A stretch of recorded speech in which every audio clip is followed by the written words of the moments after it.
Continúa la controversia entre el gobierno nacional y las Fuerzas Armadas. El viernes pasado, militares en servicio pasivo se retiraron de la ceremonia solemne por el aniversario de la batalla de Tarque y el Día del Ejército, cuando el presidente de la República empezaba a dar el discurso de orden. Y el miércoles, Fernando Cordero renunció al cargo de ministro de Defensa, anunciando que el día anterior había expedido 2 acuerdos ministeriales. Esto fue lo que dijo Fernando Cordero. Para eliminar todo resquicio de segregación o discriminación en la institución, en el Ministerio de Defensa y en las Fuerzas Armadas, hoy suscribí 2 acuerdos ministeriales. El uno suprime el uso de espacios diferenciados en función de grados y cargos, y el otro establece un proceso único de ingreso a las escuelas de formación de oficiales y tropas en las 3 ramas de las Fuerzas Armadas, principalizando únicamente los principios meritocráticos, los méritos de los aspirantes. Asimismo, quedan elaboradas una serie de propuestas que apuntan a reducir inequidades en la cesantía militar, eliminar absurdas distorsiones en las pensiones militares, como aquella que permite que un militar retirado tenga un ingreso mensual superior al que recibe un militar activo, con la participación responsable de un equipo técnico del propio ISFA. Hemos definido un planteamiento para modificar los años de servicio que un uniformado debe cumplir antes de poder retirarse. Igualmente, está lista la propuesta para eliminar absurdas discriminaciones en los seguros de vida de oficiales y tropa. Hoy vale más cuando uno se muere de coronel que cuando se muere de soldado. El almirante en servicio pasivo Hugo Hunda ha sido ministro de Defensa, jefe del Comando Conjunto de las Fuerzas Armadas y comandante de la Fuerza Naval. Buenos días. Bienvenido a Contacto Directo. Doctor, buenos días. Encantado de estar acá. Legalmente, ¿tienen validez estos acuerdos ministeriales o se contraponen a disposiciones legales en vigencia? El primer punto es justo la legalidad o ilegalidad del acuerdo ministerial. Yo quiero recordar el caso de que está en vigencia el asunto de los trabajadores, unos cambios a los horarios de trabajo o a otros puntos, que primero es elaborado por el Ejecutivo con un grupo de asesores y después pasa a la comisión correspondiente del Congreso Nacional, donde hay otra comisión donde se analiza y se pide opiniones de diferentes sectores de la sociedad para, durante un proceso de estudio, hacer un cambio a una ley. La Ley Orgánica de las Fuerzas Armadas regula la actividad, la organización y otros aspectos de tal, y como tal debió haber sido tratado este intento de arreglo o de cambios a la institucionalidad de las Fuerzas Armadas.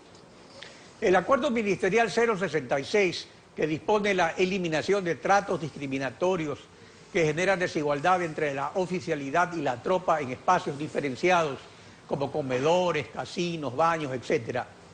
¿Es justo y necesario o en el contexto actual pretende crear confrontaciones, digamos, entre pelucones y pueblo, como se ha hecho entre los civiles?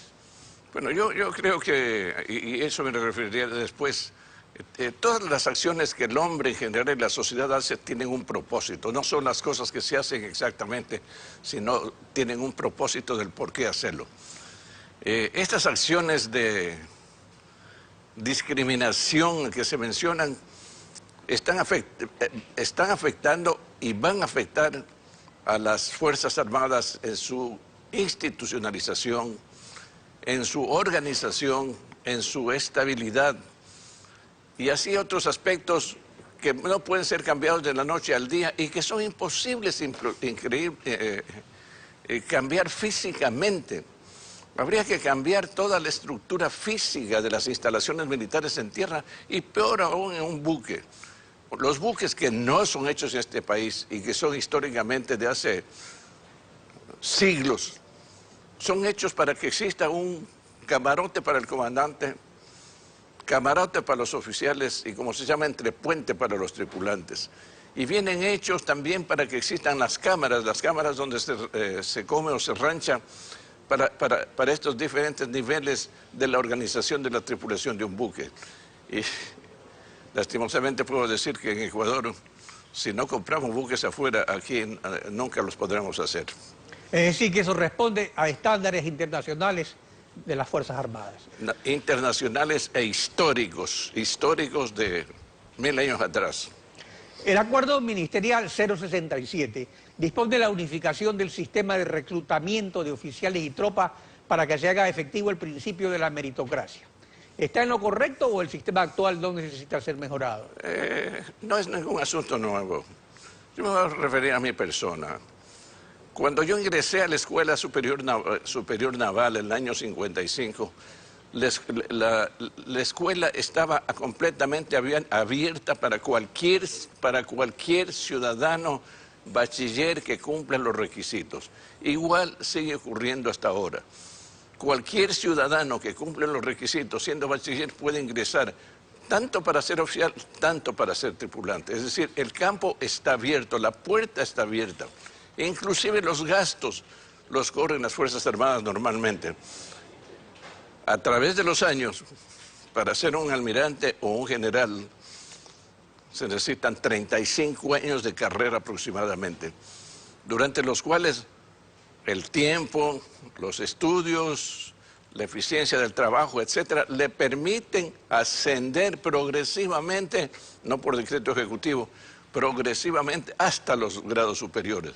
De tal forma que esa es la estructura y forma de organización y desarrollo de una institución militar, porque esta institución militar no es solamente en este país, es en todo el mundo.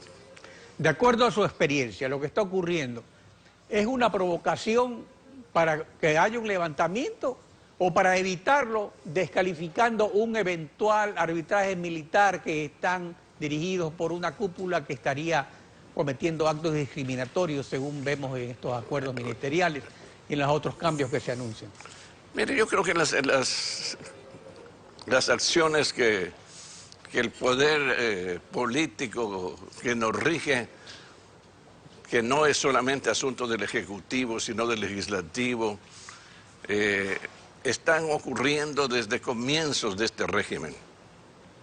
El ataque y los intentos de destrucción de Fuerzas Armadas están vigentes desde hace 8 o 9 años por diferentes tipos que se podrían analizar y conocer.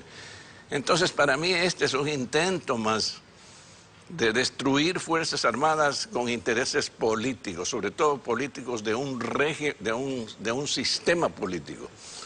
Y eso es cuestión de sentarse y ver todas las acciones que este régimen los ha hecho en contra de Fuerzas Armadas, lo cual indudablemente es un debilitamiento, no solo de Fuerzas Armadas, sino del sistema democrático que nos rige. Las Fuerzas Armadas, por definición profesional, se ponen la camiseta del país, no la de un partido político. Los militares son como los curas y los periodistas, ejercen mejor su misión sin la camiseta de un partido político. ¿Ha habido o hay, usted dice, intentos de la Revolución Ciudadana de comprometer a las estructuras militares con la camiseta de Alianza País? Sí, el intento es ese. El intento es ese, destruir o desbaratar el espíritu de cuerpo de las Fuerzas Armadas para que obedezcan a un sistema político. La controversia suscitada por los terrenos del IFA adquiridos para el Parque Los Amanes ha desbordado ese tema y ahora por parte del gobierno se cuestionan las pensiones de retiro de los oficiales de más alto rango. ¿Desde cuándo rigen esas pensiones y desde cuándo el gobierno tenía conocimiento de ellas? Desde que comenzó este régimen, al poco tiempo, tal vez un año desde que comenzó este régimen, se estableció el sistema de remuneraciones de Fuerzas Armadas, desde comienzos de este régimen. Es decir, una década completa y fue este régimen el autor. Debemos acordarnos que cuando comenzó este régimen, comenzó en un régimen de bonanza y de estipendio económico. Y dentro de eso también se hizo este sistema de sueldos de Fuerzas Armadas. Cuando usted fue ministro de Defensa, se constituyó el Holding DINE, Dirección de Industrias del Ejército, que había sido creada por el general Guillermo Rodríguez Lara. Y desde que se creó el holding hasta noviembre del 2010, 2 meses después del 30S, los dineros del holding DINE iban al presupuesto del Estado. Ahora van directo al ISFA. Ahora, si durante más de un quinquenio ha habido estas relaciones armoniosas entre el IRSA y el gobierno, ¿qué les dañó? ¿La crisis del petróleo que ha afectado la liquidez del gobierno? El holding tiene muchas de las pertenencias de Fuerzas Armadas pasaron al ISFA para fortalecerlo económicamente y que tenga solvencia para que afrente los deberes y obligaciones de jubilación de los miembros de Fuerzas Armadas. Por eso el holding, entre otros, están como parte del patrimonio del ISFA. Debemos acordarnos también de que algunas otras empresas que producían eficientemente, producían fondos económicos eficientemente, no pasaron al ISFA, sino pasaron al Estado, como Flopec. En esta situación, de acuerdo a su experiencia, usted ha manejado situaciones difíciles históricamente dentro de las Fuerzas Armadas, incluso cuando hubo el levantamiento del coronel Lucio Gutiérrez y fue después ministro de Defensa y se concedió amnistía a los sublevados. ¿Qué recomienda? Yo creo que, perdón, no lo escuché muy bien. ¿Qué recomienda? Digo, en la situación, usted ha manejado sí. Situaciones difíciles. Yo creo que debe darse el tratamiento, si es que hay un interés por hacer un cambio estructural en Fuerzas Armadas, el cambio con las indicaciones o sugerencias correspondientes debe ser hecho en el Comando Conjunto y en el Ministerio de Defensa Nacional. El Comando Conjunto es un comando que tiene generales de 30 años y si se quiere hacer un cambio no puede ser hecho por una persona que lo hace, tira la piedra y se va. Tienen que ser estudios completos hechos y ver lo que existe, lo que conviene y lo que no conviene. Y eso trasladarlo a un proyecto de ley que sigue el trámite correspondiente de cualquier ley a través del Ejecutivo y del Legislativo. Hugo Hunda, gracias por acompañarnos en Contacto Directo.